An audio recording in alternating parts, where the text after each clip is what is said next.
I'm Catherine Blesmo. I am a postdoctoral researcher with Ewan Gallagher at University Health Network, and I'll serve as today's chair. So just to introduce Leanne, Leanne Hayes is a researcher from the Irish Critical Care Clinical Trials Network from the University College Dublin in Ireland. And there she leads a federated patient partner program across many platform trials, including REMAP CAP, Panther, and the Practical Platform.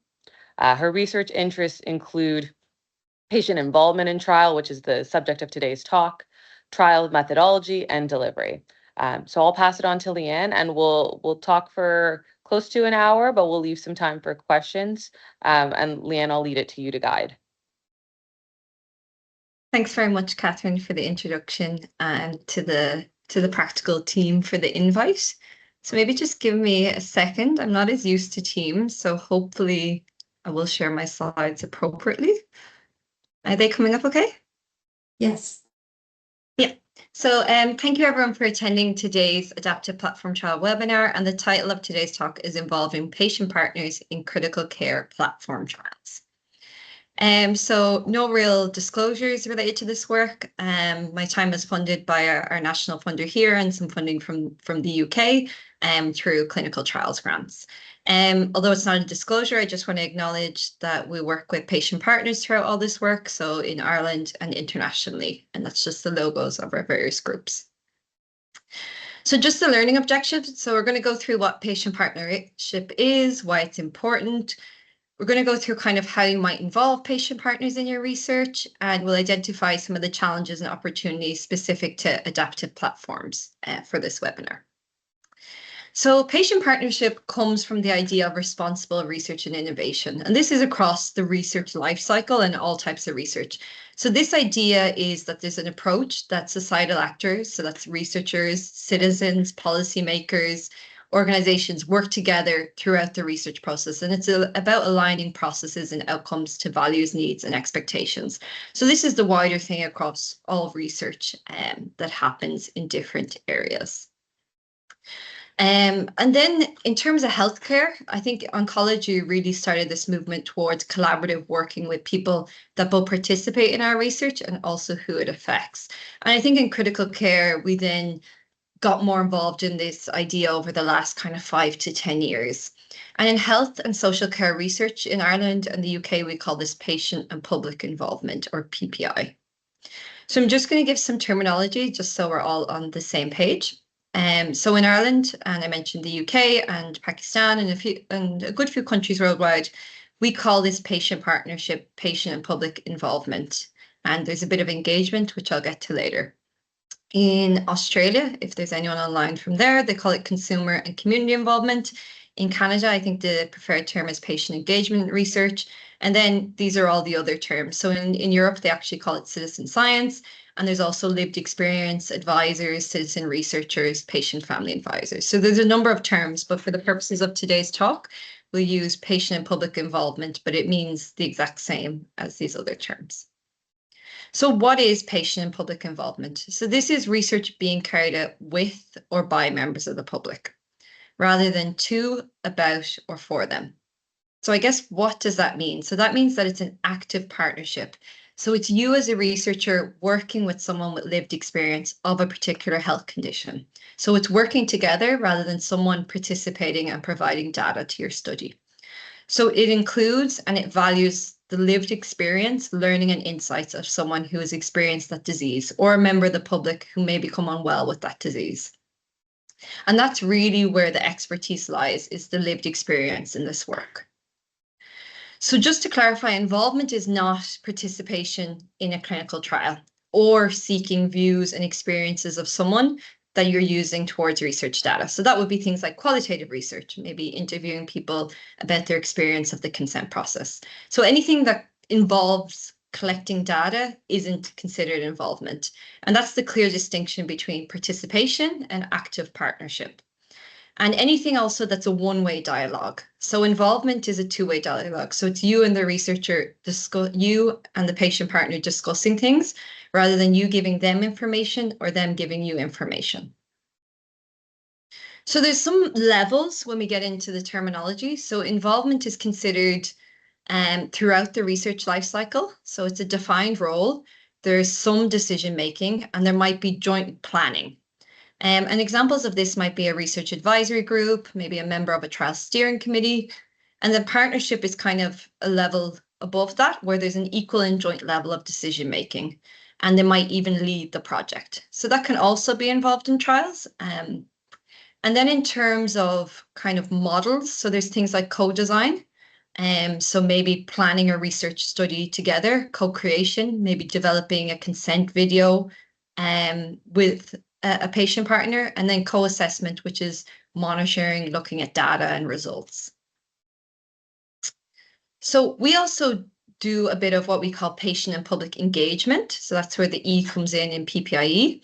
And this actually is a one-way dialogue, and it has a number of benefits that I'll also discuss. So engagement, there's two types. One is called consulting.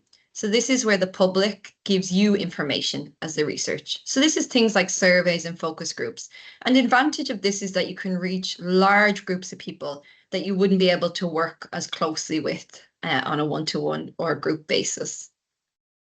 There's also informing. So this is another type of engagement. So this is where the public receives information about your research. So that's like raising awareness, sharing knowledge, findings. So these are things like delivering maybe a lecture to a public audience, being on social media. These are some public-facing documents we've developed with our PPI partners for each of the REMAP-CAP trial results that we have online. And other things like maybe visiting the lab, visiting a research facility, and having open days. So they're kind of the main terminology, just so we're all up to speed on what involvement and engagement is. So then I guess the main thing to think about before you start engaging and involving patients is why? Why should we have patients and people with lived experience as equal partners? So there's kind of a few questions to think about. So first is, who will participate in your research study? Who do you want to benefit from it? Who takes the risk in your study? So who is allowing themselves to be randomized and giving you their trial data, maybe their samples? Who will the results affect in the long term? Another interesting question, and I think this is relevant in a lot of countries, is where does health research funding come from? In most cases, it's from the public through taxation, maybe, or other means, or charities. So I guess the answer to all these is that it's patients and the public. So there's a number of reasons why having their involvement in many ways can seem like the right thing to do. Another interesting thing to sometimes ask yourself is, why would someone participate in research? And also, would you or a family member participate in the trial, and what would your views be on being involved? This kind of leads to the answer to the why. So when we involve patients and the public, our research starts to become more relevant. So it starts to really be grounded in what we're trying to achieve and who we're trying to help. It can become more accessible. Often the way we communicate as researchers and doctors is not very lay friendly. So involving patients and the public can really help improve our communication and open up our trials to more people. It's informed. So it's informed by what people are experiencing. Maybe in ICU, a lot we hear about the long-term consequences of ICU and how that really affects quality of life. And that's why we're now seeing in trials a lot more emphasis on this full spectrum of recovery. The research becomes more meaningful because instead of looking at what we think is important, we're asking people who actually have had the condition or have been in that position what is important to them. It also enhances trust and transparency. So this is a huge thing, and we see it around the world now with misinformation, disinformation, particularly about science and research in healthcare. So if we engage with patient and public members, and particularly the wider public, we can also enhance the trust in our research and also transparency about what's happening actually in a trial.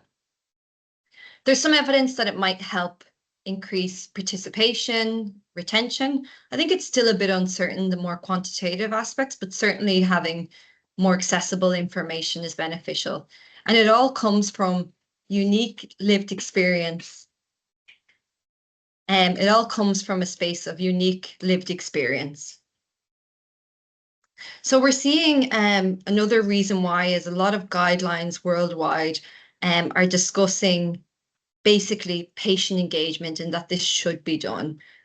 So the reasons for this are, if we look at, for example, GCP, we see patient engagement is now being encouraged.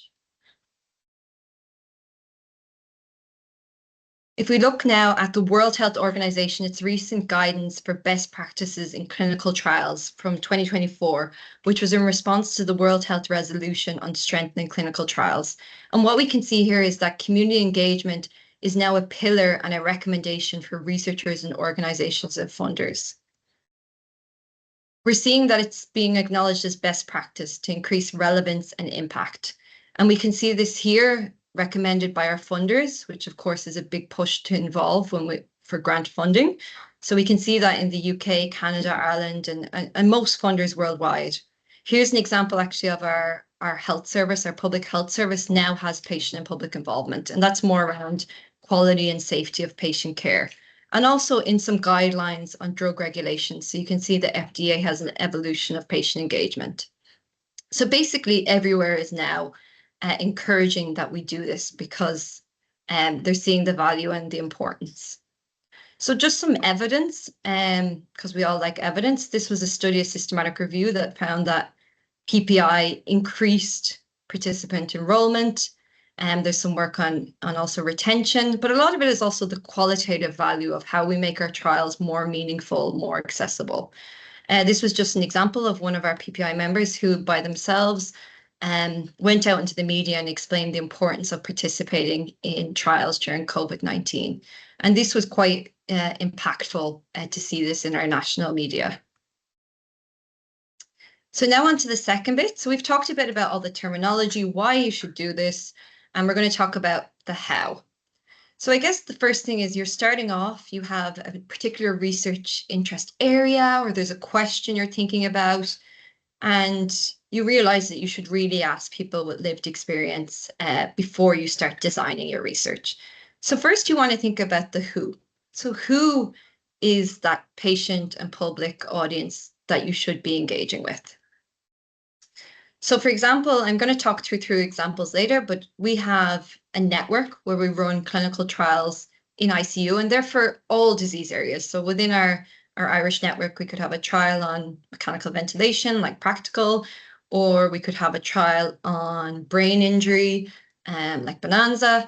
And in that case, we established a PPI group of ICU survivors and their relatives who had any condition in the ICU, but they all shared that experience of the ICU and their family members. And why did we include family members? Because of the consent in the ICU. So it's the family member who typically is consenting for their relative, and they're often the one that remembers the full ICU experience when the patient may not, due to sedatives or the severity of illness. So we find including both is very important. Another project we had was focused on brain injury. And in that case, we engaged with survivors of brain injury with a national charity in Ireland. So maybe if you're thinking about a liver transplant study, you might want to engage with people who have received a transplant or family members of donors. So it really depends. But I think for a lot of us, engaging ICU survivors, their family and members of the public. We do include members of the public, and probably we have an 80-20 split of patients and public because they're also the future patients in any disease, and it's also very meaningful for that wider dissemination to the public and accessibility. So we kind of have who to involve, and there's a number of ways to involve those people. A lot of it can happen in your local hospital, your local ICU. I think the main thing to think about is that a discussion about joining PPI is separate to a trial discussion. So you don't ask someone to join PPI while you're consenting them for a trial because they're two separate things. But I think your local hospital ICU, posters, online, and maybe if you have a very active research coordinator, I think are really great ways to engage people with lived experience. Also public advertisement, charities, that's for example, the sepsis charity in the UK or Europe or internationally. So the next thing is what. So this also comes before the who. So the what is also what do I want to research? What am I interested in? But after you've identified the patients and public, you want to dig into this a bit more. So you want to think about, am I looking at one study? It can be an observational study, a pilot study. Maybe it's I want to set up research in my local ICU. So I want to have ICU patients review the consent forms, maybe posters for the ICU. Maybe it's a single trial, so you want input in the design, the consent forms, the analysis. Maybe it's a platform trial where you want input all the time, and we'll talk about that later. Or maybe like us in our network, it was a program of various trials and we wanted some feedback on all of them. But I think it's really important to sit and think about what parts of my research can patients and public inform.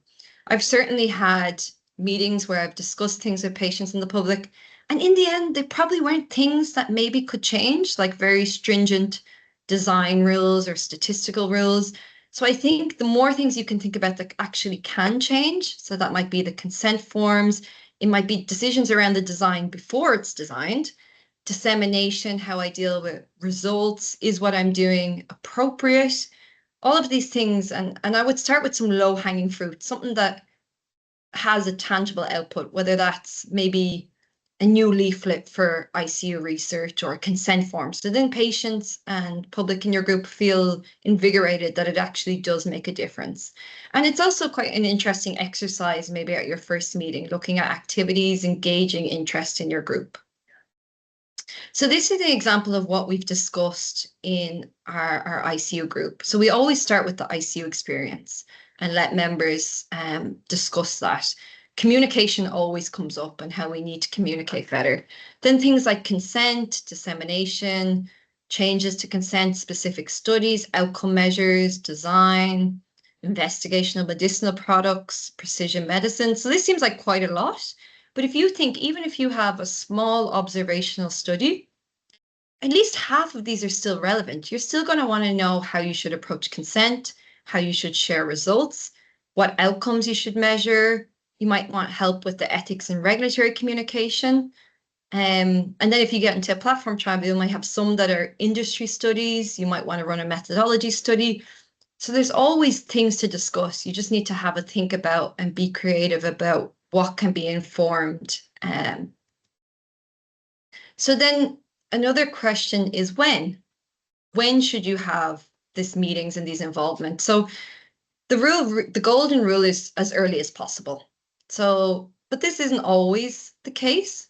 For example, for the Panther platform trial, we involved patients and public before we applied for the first grant. And that grant was actually to have a year to set up the platform. And then we had patient engagement throughout that. And this is the strategy that we developed for patient involvement. So that was really nice that we did it so early that it informed everything we did. But sometimes you're coming at it a bit later. Maybe your study is already up and running. But it's still far better to have involvement and engagement then than not at all. Maybe then think, okay, I need help disseminating the results, or maybe I've got a finding in the trial that I didn't expect, and now I need some advice. I think another thing people worry about is doing it wrong. So there's no real right or wrong way. The main thing is that you're transparent about what you want involvement for. Then we might consider where would we involve these patients? Where would we meet them? So at every one of our first meetings, we have a discussion about a terms of reference. And a terms of reference is really helpful for any group. And this should be developed with your patient and public partners. So a mission, what's the aim of the group? What would they like to achieve? Who should be a member of the group? So it really should be patients and public members. And then researchers come to discuss or present or coordinate a bit. So this is where you get into the where. So you want to find out what's the best way for them to communicate. Is it phone? Is it email? How often do they want to meet? Where do they want to meet? And this can be quite different for each group and individual. What rules do they want? So, that everyone has an equal chance to speak, that in general, things are kept confidential within the meeting. And also coming up with a name and a logo can be a really useful kind of team building exercise. And actually, our Irish group's logo was designed by a son of one of our members. So that was a really nice experience. So then if we look at why, I think we've covered that a lot. And I think some other just practical things on how. So at meetings, you should always have your introductions, give everyone space. Icebreakers can be helpful. I would always start by introducing the topic. So say if you're going to talk about consent, give an overview of consent in the ICU from a lay perspective and keep it, simple slides, but simple language. For example, we had a meeting on adaptive platform trials, and our members asked, could we have another full session discussing them in detail? So we went through it bit by bit, the different aspects of the design. I would always then allow a lot of time for discussion. Usually, if we're presenting a trial, we'll break it up into sections. So we'll start with the aim, and then we'll stop to discuss. Then we'll talk about the design. Again, we discuss. Then we do the consent, discuss outcomes. Because you don't want to have a huge stream of information and no kind of interaction within the group. It's always useful to have leading questions. For example, like what information would you like to receive as a patient, just to stimulate the conversation. And as members get more experienced and comfortable, you'll find that the discussion really grows and gets very interactive and enjoyable. I would leave space. So you might have a big, busy agenda, but if the discussion starts to run longer, let it happen and you can come back to some of the other things at another time. Two things to really watch out for are power imbalance, especially if you're, coming from a medical profession or a researcher, there might be some power imbalances. So it's really important to work on the relationship to bring that down, maybe not use titles like doctor or things like that. And really tokenism. This is also kind of in the it's not involvement discussion. So if you're just coming to a meeting and you're telling the patients in public something, but not really leaving space for active discussion, then you're kind of getting towards a tokenism that you just want to watch out for, that it's not that kind of just ticking a box exercise. A really important thing is that reimbursement should be offered, and it's important to figure this out in advance because this takes a long time to organize with institutions. Recognition is really important. So we include our patient public partners as manuscript co-authors. We acknowledge them in presentations. Diversity, this is a huge challenge, trying to get a diverse group of patients in public. And it's something that we're working on all the time. And it has been a huge challenge because there's, like in research, we often miss different groups, and it's hard also.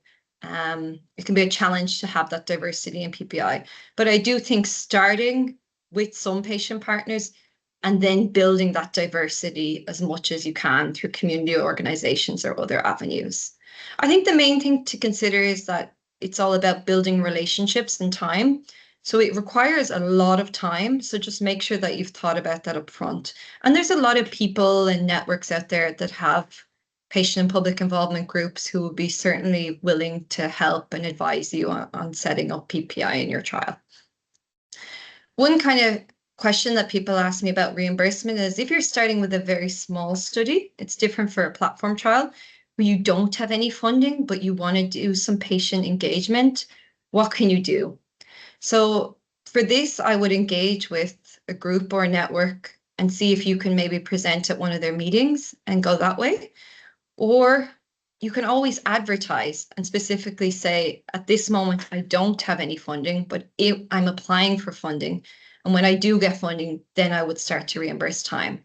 And then it's up to patients and public, like researchers, to decide how they want to use their time. But I would try not to do too many activities without reimbursement, and maybe do one or two and then wait for your grant to come in and then get back in touch. So just some examples of this kind of the 5 Ws in practice. So I mentioned that our network runs trials throughout the ICU. So we wanted to engage ICU survivors and their relatives. And we have a group size generally about 8 to 12 to allow adequate discussion. The group originally was going to meet in person, and then because of COVID-19, we started to meet online in 2020. And this actually, we found out, was actually the preferred way of the group, that we'd meet online in the evening. So then they would have their day free if they had gone back to work or they had family commitments. Again, it's a very open two-way dialogue. And we've invited them to be on our committees and grant teams. We provide an agenda in advance and minutes. And we make sure that we acknowledge them in everything we do. We also invite them to attend training and conferences, and we offer reimbursement by voucher or hourly pay. At the moment, we're kind of going through a transition where we're training new members and trying to increase that diversity over the coming years. This was quite a different project. So we got some seed funding in 22 and 23. There was an Irish charity called Acquired Brain Injury Ireland, and they were looking for a research partner to help them set up patient and public involvement. So we worked with them to establish two patient and public involvement groups to advise on their research as a charity and our research as a network that has studies on traumatic brain injury and post cardiac arrest injury. And this was quite different. We ran this in two different geographic areas in Ireland because that's where the centres were for this charity. And this was focused on brain injury survivors. And the meetings were in person, and sometimes carers attended because some people had quite significant disabilities, and we had to actually recruit members through psychologists because of the vulnerability of that group and how the charity was organized. So there's always just some thought about who your engagement and what is the most appropriate way to both recruit members and meet with them. So this group preferred in-person meetings over online. So that's what we facilitated. And this is just the third group that we've worked on. So we're obviously supporting the platform trials to conduct patient and public involvement, but these are large multi-center, multi-country trials. So what we decided was to set up an international PPI group to have some more representation outside individual countries. So we set up a group with members from Ireland, UK, Australia, Pakistan, Canada, and now Singapore. Obviously, with this group, we had to work with time zones, and members preferred to meet all at the same time zone every 2 months. And these members have now joined steering committees of these platform trials. They're co-authors on our manuscript, and are every kind of in between the 2 months, I reach out to the different trials and see if there's anything that needs to be on the agenda. And that brings topics that are brought to the group. And I'll talk about the benefits of that for adaptive platform trials in a minute. So their roles are they provide the patient-public perspective to the trials. They review how they're designed and conducted, patient-facing documents such as consent forms, and how to disseminate. And this is just an example of our leaflet that we send to anybody that's interested in joining the group. This is then followed by a one-to-one call with me as the coordinator, and then they generally join a group meeting, and we provide some background and training and meeting everyone else.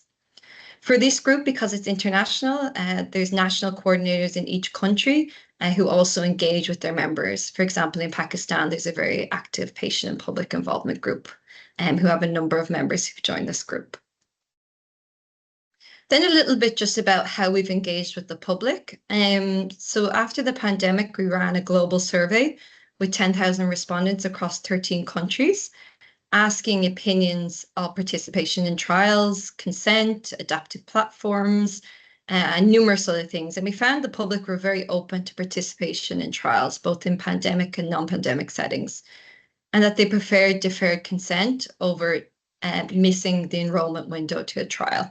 And this was quite interesting. And we also saw some other observations around therapeutic misconception and potential low trust in the government that could affect the public's views of research. We also have been out in the media. So this is an article we had in our national media, and you can see one of our patient partners was involved in this article. And then recently we worked on the REMAP CAP oseltamivir results, and I think six of our patient partners helped inform this guide of frequently asked questions for the public about that unexpected trial result. So it's really helpful when something comes up in a platform trial to have that patient public perspective of how to manage and discuss the result. So I'm just going to move on to the last bit, which is really focusing in on adaptive platform trials. So what are the challenges to patient involvement in platforms? So ICU setting, we're working with people who've been very critically ill. They're often under ICU care for a limited amount of time. There's a long recovery. So continued and sustained engagement is challenging. The consent process is often with the family member. And we know that, especially for adaptive platform trials, we're talking about multiple domains and a lot of information. So that can be challenging. The design itself, explaining some of the adaptive nature, maybe if they're using response adaptive randomization. They're perpetual. They're supposed to be kind of never ending.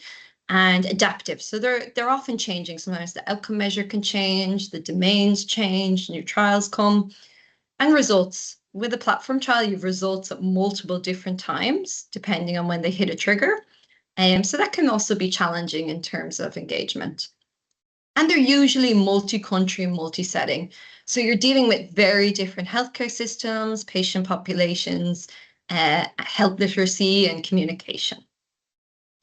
So then the opportunities, I think, are pretty much the exact same. So because we're working in an ICU setting, it's nearly a more important reason that we should be engaging patients and families, because it's such a severe illness, a vulnerable time. There's so many long-term consequences that not engaging is just a missed opportunity. The consent, we have the opportunity to also involve patients and families, and we can also make this much more accessible during a traumatic time. So there's a lot we can work on in patient engagement. The complex design means that we constantly have things to review. There's always a new domain or a domain finishing. The adaptive means it's constantly changing, so you can have this sustained involvement. So every 2 months, we probably need to move to monthly meetings because there's always something that needs to be discussed. And the perpetual nature has meant that our patient partners have learned more about platform trials over time, and they just become more and more confident and experienced and enjoy the process. In terms of results dissemination, again, there's a lot to work on. You constantly have trial results coming out. I don't think we've quite figured out the best way to approach this. So that's another area where some methodology work is needed. And then you have the opportunity to engage people from very diverse backgrounds and experiences. And there's a lot of shared learning within our PPI coordinator and patient groups. So just some examples. So in terms of kind of perspectives of PPI, and this is another kind of article we did on this area, they've helped us identify research priorities. They've really emphasized the long-term recovery from ICU, which I think a lot of platform trials are starting to look at. We've been able to involve patients and their families, providing two unique perspectives. Outcome measures. So every new platform, every new domain has its outcome measures. So there's a lot to discuss there. And things like being off the ventilator, surviving, and quality of life are always emphasized. They really highlight the need for good communication and better communication because of the complexity. And having that patient perspective of, is this acceptable? The design, is it acceptable to you? Is how we're running the trial acceptable? Is invaluable, even if it doesn't relate to a change in the design, but it's just knowing that what we're doing is actually acceptable is beneficial. So some of the impacts. So our patient partners have reviewed the design of new platform trials and existing ones, different phases, the introduction of precision medicine. Because I mentioned there's constantly new domains, they've looked at 16 treatment domains, mainly at the risk versus benefit. We have PPI in some of the protocols now. They've helped ethics regulatory, funding applications, and they've now joined trial steering committees at the highest level. They've also informed our consent process. So we've developed, one of our PPI members co-developed this consent video for participants for Panther, and also a training video for research coordinators and doctors. And it was really interesting, the things they suggested, even like introducing yourself, asking how the patient is. Simple things, but from someone who's been in that position, they had incredible insights. Also developing any patient-facing documents, understanding how people view, say, biological sample data sharing. Also, we had a discussion the other day about industry involvement in trials and how the public can be a bit more skeptical when it comes to that. And as I mentioned, things like results dissemination, lay summaries, like when you have an unexpected trial result or any trial result. So this is just an example over the last number of years that there's a perpetual amount of things to discuss in a platform trial. And that makes patient engagement more sustained and more interactive. So as you can see here, numerous primary and secondary outcome, consent videos, infographics to try and improve that process, biological sampling, media articles, and even a statistical analysis plan that we're planning to run soon on consent within one of our platforms, and a consensus project on phase 2 trials, how we should be doing them. Well, 4 of our patient partners took part in that. So just to conclude, why it matters. So we collected a number of perspectives from our PPI partners and platform trial leads. So one survivor said that it gives current and future ICU patients the chance not only to survive, but to find their way back to the life they knew before critical illness. So again, we're not just talking about surviving, we're talking about living well, and that they could amplify the patient's voice, make research more accessible and open, help focus on family needs, and identify the best question. And from their perspective as a researcher, the fact that we listen to them and value their contribution with mutual respect is very important.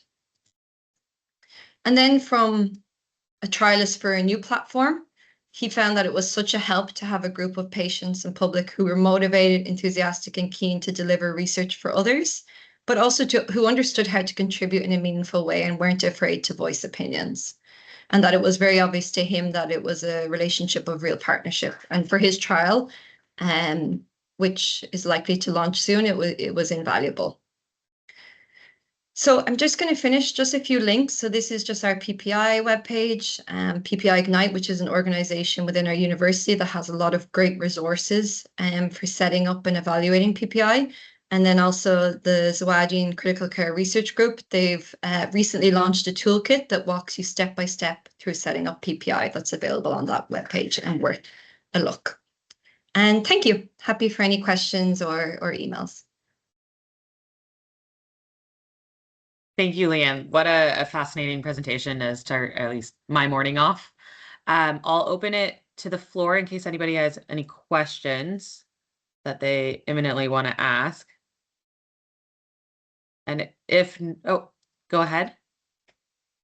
Hello, this is Dr. Madia Hashmi, and we are in the process of setting up the FAST-3 trial. We have ethics approval, just waiting for one other regulatory approval. And thank you, Leanne, for such an amazing talk. You have covered everything that we have been doing.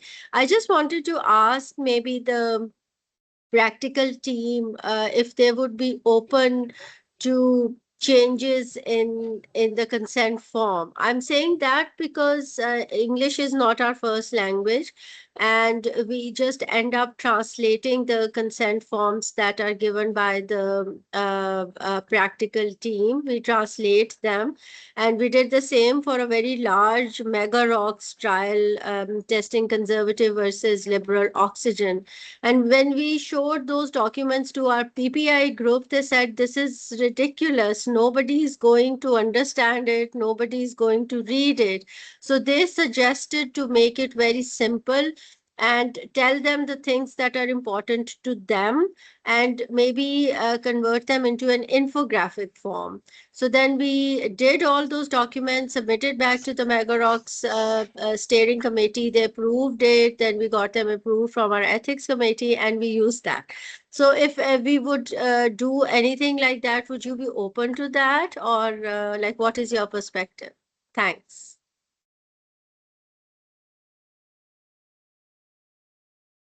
Hi, Madiha. Happy to kind of speak on behalf of the practical team for this. Editing the consent forms and definitely getting them more in a concise format is something that we have been wanting to do for a while. Just from a Canadian perspective, we do have some barriers with our ethics, the Board of Ethics specifically for practical, to try and make that more concise. On our end, we've been actually requested to, add more consent forms whenever there's an optional study or the biobanking as well. But that's something that we're working with the executive committee on and our working groups to try and make that more concise, because we definitely understand how difficult that will be, not only for the site coordinators to go through that with either the patient or the SDM, but of course for the patients and the families. So thank you for mentioning that. It's a very, very important point, and we're definitely working in the background on this.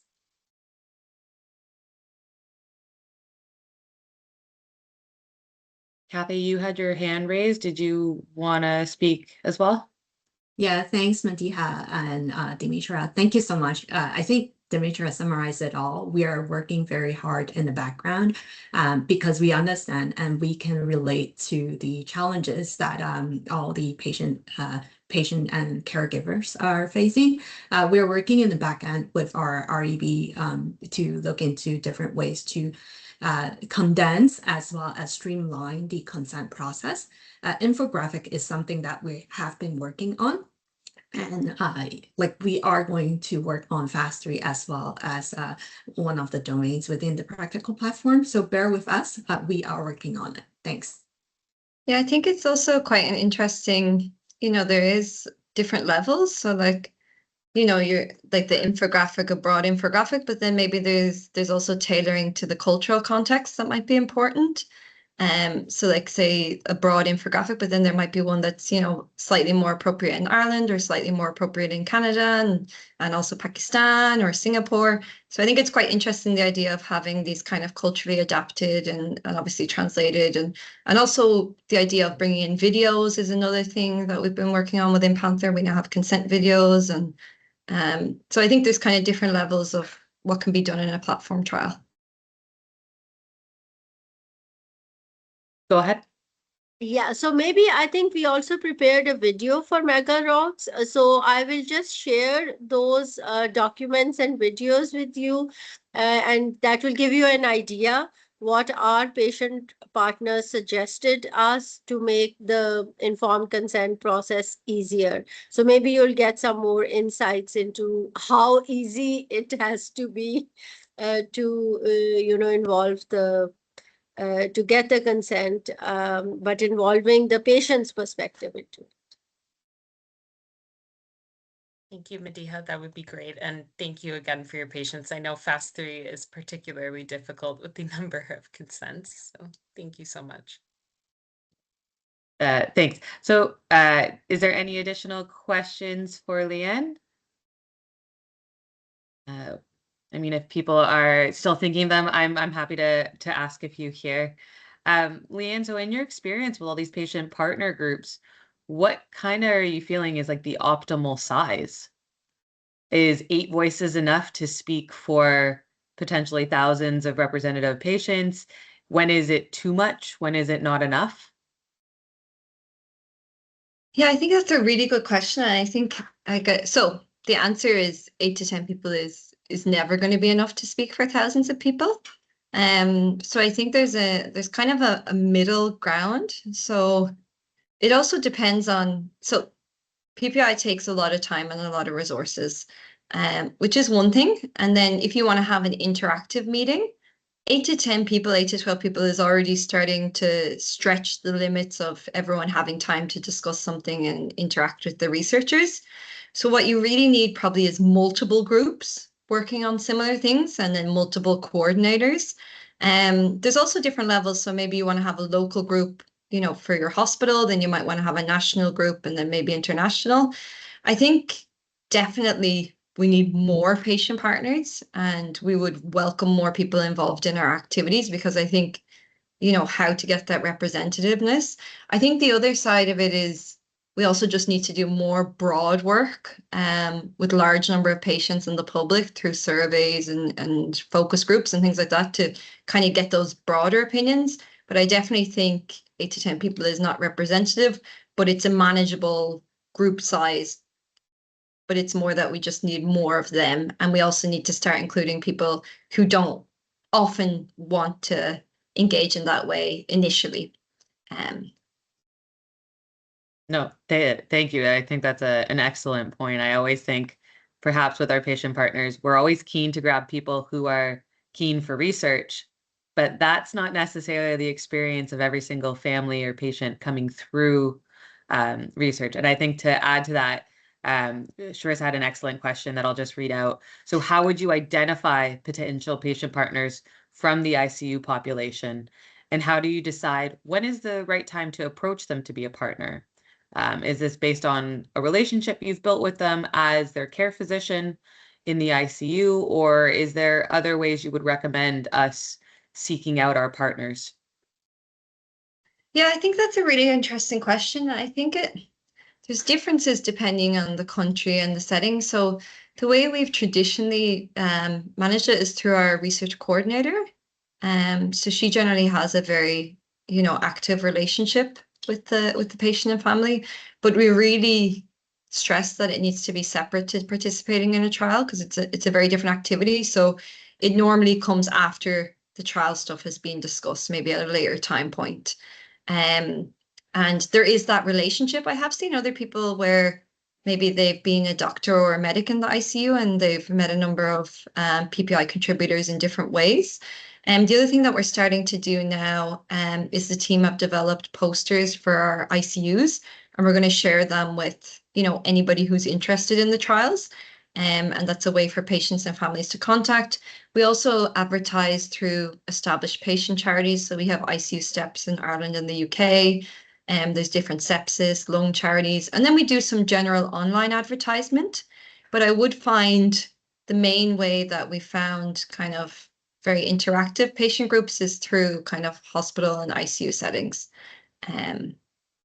But again, the people that put themselves forward, we're starting to do and to think about kind of reaching out to communities, say for different ethnic and racial minorities in Ireland. We also like people maybe who have intellectual disabilities, older individuals. So we're starting to try and reach out to different community organizations, and hopefully maybe we could go out and talk to them generally about research and try and understand how different people view research, and then if there's some interesting, if they'd like to join some of our activities. So we're starting to look at that work. I know Nina Gobat and others have done a lot on this in socioeconomic disadvantaged communities. It does take a lot of time. So we expect it to be a slow process, but hopefully a helpful one to us and also to those communities that we know are just not being interacted with. The other perspective we often miss is bereaved families, and people ask about this a lot. And that's just very challenging because generally, ethics and anybody, well, not necessarily ethics, but it's generally not considered appropriate to contact someone after a bereavement in the ICU. So we're actually hoping to run a study within a trial where we work with hospices and palliative care to kind of conduct kind of qualitative interviews with bereaved families about perspectives of research and ICU. So that's kind of one way to start thinking about it. We do have a few members who unfortunately have lost people in the ICU, but they're not people that we approached during the ICU stay. They came through other means like public advertisement or interest in community involvement. No, thank you, Leanne. I think that's really interesting points of how do we get the holistic experience of the ICU. Not everybody has a positive outcome, and how do we include those interests of patients and their families? I guess one last question I'm kind of interested is how do you really empower these patient partners to kind of take initiative?